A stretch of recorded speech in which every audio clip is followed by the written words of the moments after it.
First off, I want to give all honor, glory, infinite praises to Yahweh, Bahashim Yahweh Shai, Bahashim Rakakwadash, double honors to the apostles and elders, the great millstone, Shalom, salutations to the hopeful elect that's fighting the good fight of faith in truth, sincerity, and wholeheartedly. Shalom unto the Akwath, which is the women believers. Shalom unto you.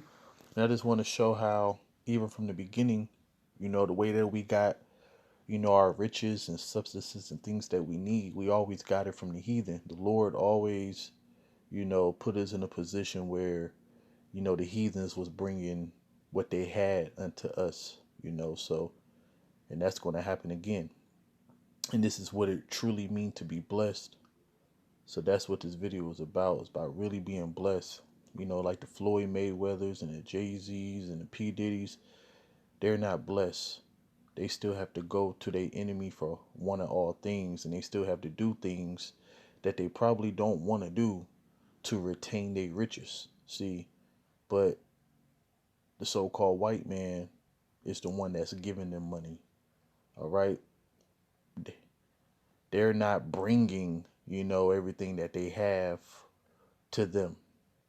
Which is going to happen to us when the Lord give us the kingdom. But in the saying, it came to pass when he was come near to enter into Egypt, that he said unto Sarai, his wife, Behold, now I know that thou art a fair woman to look upon. Therefore it shall come to pass, when the Egyptians shall see thee, that they shall say, This is his wife, and they will kill me, but they will save thee alive. Say, I pray that thou art my sister, that may be well with me for thy sake, and my soul shall live because of thee. And it came to pass that when Abram was come into Egypt, the Egyptians beheld the woman, that she was very fair. The princess of Pharaoh, the princess also of Pharaoh saw her, and commended her before Pharaoh, and the woman was taken into Pharaoh's house. And he entreated Abram well for her sake, and he had sheep and oxen, and he asses and men servants and maid servants, and she asses and camels. So the pharaohs end up giving, Abram, these things, which he end up being able to keep. But he didn't. The pharaohs didn't go into the wives, because the Lord ended up plaguing, his household. Then the pharaoh came to Abram and said, "Why did you do this?" And then they end up sending Abram on his way. But he was able to keep these things, right? So that's what I want to talk about, is how, you know, when the Lord turned this thing right side up, and our people is on top, you know, the heathens is going to do this again. Just like when King David had the throne, and then from the ass kicking that he put upon the nation, Solomon came, and then we was able to rule for 40 years, and then the heathen was bringing riches unto us. And it say, therefore Abimelech rose early in the morning and called all his servants and told all these things, and the ear of the men were so afraid. So this is when basically Abram did it again. He said, when we come into this land, tell them that you are my sister. All right. But this time he going to explain why he did it. And it says, so Abimelech had a dream. The Lord put a dream on him. And he said, a bad dream. And then Abimelech called Abram and said unto him, What hast thou done unto us, and what have I offended thee, that thou hast brought on me and on my kingdom a great sin? Thou hast done these unto me that I not to be done. Abimelech said unto Abram, What sawest thou that thou hast done this thing? Abraham said, Because I thought, surely the fear of the Most High is not in this place, and they will slay me for my wife's sake. So that's why he did it. Probably why he did it with the Egyptians. It didn't say why he did it. But, you know, Abraham's like, man, these people don't fear the Most High, and my wife fine as hell. They probably going to want to kill me and try to take my wife. But it says, and yet indeed she is my sister. She is the daughter of my father, but not the daughter of my mother, and she became my wife. And it came to pass, when the Most High caused me to wander from my father's house, that I said unto her, This is thy kindness which thou shalt thou shalt show unto me at every place whether we shall come, say of me, he is my brother. And Abimelech took sheep and oxen and men servants and women servants. Now remember, he already had this. And gave them unto Abraham and restored him Sarah his wife. So this is two instances. All right. So Abraham was balling. So that's why when you get to the story of Sodom and Gomorrah, the reason that Lot ended up in Sodom and Gomorrah is because Lot was balling and Abraham was balling, and the land could not hold all that they had, so they had to separate. All right, because it's too many oxes and asses and she asses and land and things like that. Well, not land, but the substances that was on the land, it's getting a little crowded. So now let's go into what's about to happen.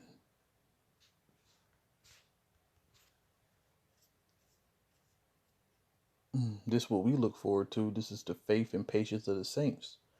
And the sons of the stranger shall build up thy walls, and their kings shall minister unto thee. For in my wrath I have smote thee, but in my favor I have had mercy on thee. And that's by waking us up, letting us know that we Israelites. Everything is for the elect first, and then it trickles down to the rest of Israel. 2/3 of Israel is going to perish. We all know that, but they're going to come back through the loins of the elect. And you know, so the heathens is going to build up our kingdom the same way that we have been building up their kingdom from the beginning. All right, we only have 40 years of peace through Solomon, and from that time it has been captivity to captivity. All right, shit, even before the 40 years of peace, when you go into the book of Judges, we was always captivity. We call on the Lord, he save us. Captivity, we call on the Lord, he save us. But see, it ain't gonna never be no more captivity no more. All right, this is the future prophecy, which is one of the best chapters in the book. Isaiah 60 and Isaiah 61 is talking about the kingdom, man. But so the strangers shall build up thy walls, all right, and therefore thy gates shall be open continually. See, this is when you're going to be blessed. You got these so-called Negroes, Latinos, and Native Americans that made it in Esau's entertainment system. They think that they blessed. All right, you still gotta work. It don't matter. It don't even matter if you love your job. If you love break dancing on your damn head on stage, guess what? That's how you make your money. And try to stop and see if your money still come in. All right. Esau will use you up till he will use and abuse you till he can't use you no more. And as long as you forwarding his agenda, all right, he'll pay you pretty good. All right. But now you're just a paid slave because you can't speak what you want. You can't do what you want. All right. So this is talking about when you're really blessed. Ain't nobody blessed right now. I don't care how much money you have. You still a welfare case to the elite. And that's why they able to pay you this much. Like you got people who making 200 million, contract for fucking catching a damn touchdown pass or throwing a touchdown pass. All right. You got LeBron James, but I think he finally made it to a billionaire. The dude only shoot a basketball, man, and dunk it. So long as you don't come back to your power, all right? So that's how you know that this truth is very, very dangerous to the enemy, man, to Esau, Edom, and the rest of the heathen. That's why when you read Psalms 83, they all came together with one consent, make sure that the name of Israel be no more remembrance. All right? So that's why they'll pay you so much to be a nigga, all right? To be their song and dance. But it say, therefore thy gate shall be open continually, they shall not be shut day or night. So that's business all day and night. All right, that men may bring unto thee the forces of the Gentiles, and that's their substances. All right, their money, shit, their daughters, anything that's profitable. That's what they're going to be bringing unto us. All right, and that their kings may be brought. All right. And their kings is going into fetters of iron when you go to Psalms 149. Because the elite is going to make it through the destruction just to fulfill prophecy. Bind their kings with fetters of iron. All right. And it said, for the nation and the kingdom that would not serve thee shall perish. See, this is blessing. This is when you're blessed. Yeah, those nations shall be utterly wasted. So if you don't get down, all right, as one of my favorite movies back in the day, State Property, you better get down or lay down. That's what's gonna happen if you don't obey. But this is when you're really blessed. All right. You know, you're not blessed right now. Now the scriptures, when you go to Revelation 2:9, it say, I know thy tribulation, thy poverty, but thou art rich. Now the first two, I know that poverty, I know that tribulation. When you're blessed, you don't go through those things. All right. When you're blessed, you don't have to sell your soul. We're not blessed, man. We are yet in our captivity. So, and you know, and when you broke, you really feel like, man, if I had money, my life would be better. Yeah, your life would be a little better, but trust me,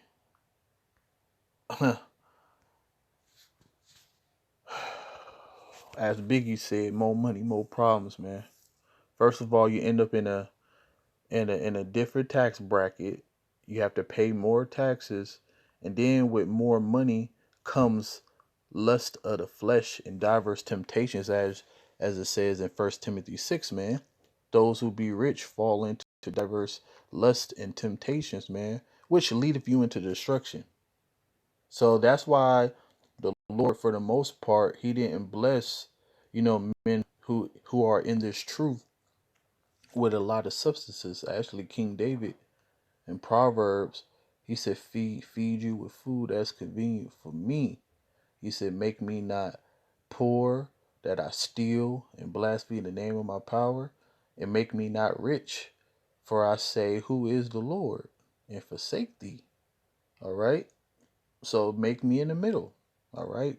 And you're supposed to be happy with your daily bread. And then we coming into the times where you're going to realize how significant and how important daily bread is. Since you get daily bread like it's nothing, people just think like, oh, I'm supposed to have food. No.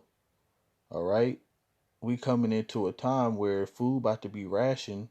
And as the scripture says, his servants is going to eat. So a lot of people going to die of famine, and the famine is on the horizon. It's already happening. But it said, in the nations of them which are saved, which is Israel, the elect first, shall walk in the light of it, and the kings of the earth do bring their glory and honor unto it. So this is the real blessing. All right. And this is coming very, very soon. And the gates of it shall not be shut all day, all by day, for there should be no night there. All right. And that night is talking about darkness. Because see, right now we are in the night.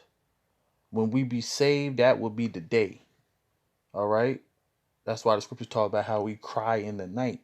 All right. We are in a very dark state. We're basically a desolation as a nation. All right. The Lord deals with nations, and 2/3 are in dark. We have seen the light. We are in the light. All right. But we're not in the day. The day is going to be the kingdom, man. So that's what it means for it shall be no night there. It ain't gonna be no more captivity. It ain't gonna be no more sinning. It ain't gonna be no more oppression and going into captivity. That's what it means where it say, for there shall be no night there. And they shall bring the glory and honor of the nations into it. All right. And there shall no and wise enter into anything that devour, neither whatsoever work of abomination or make of a lie, but they which are written in the book of life. Because the Lord said that He's going to give us a new heart and a new spirit, and write the laws, statutes, commandments in our inward parts, man. So that's when we're gonna be blessed, when we're changed in the twinkling of an eye, and we are in the kingdom, and we smacking backs. All right. And saying, boy, get over here. All right. So he that leave into captivity shall go into captivity. He that killeth with the sword must be killed with the sword. This is the faith and patience of the saints. So hopefully this video was edifying, and shalom.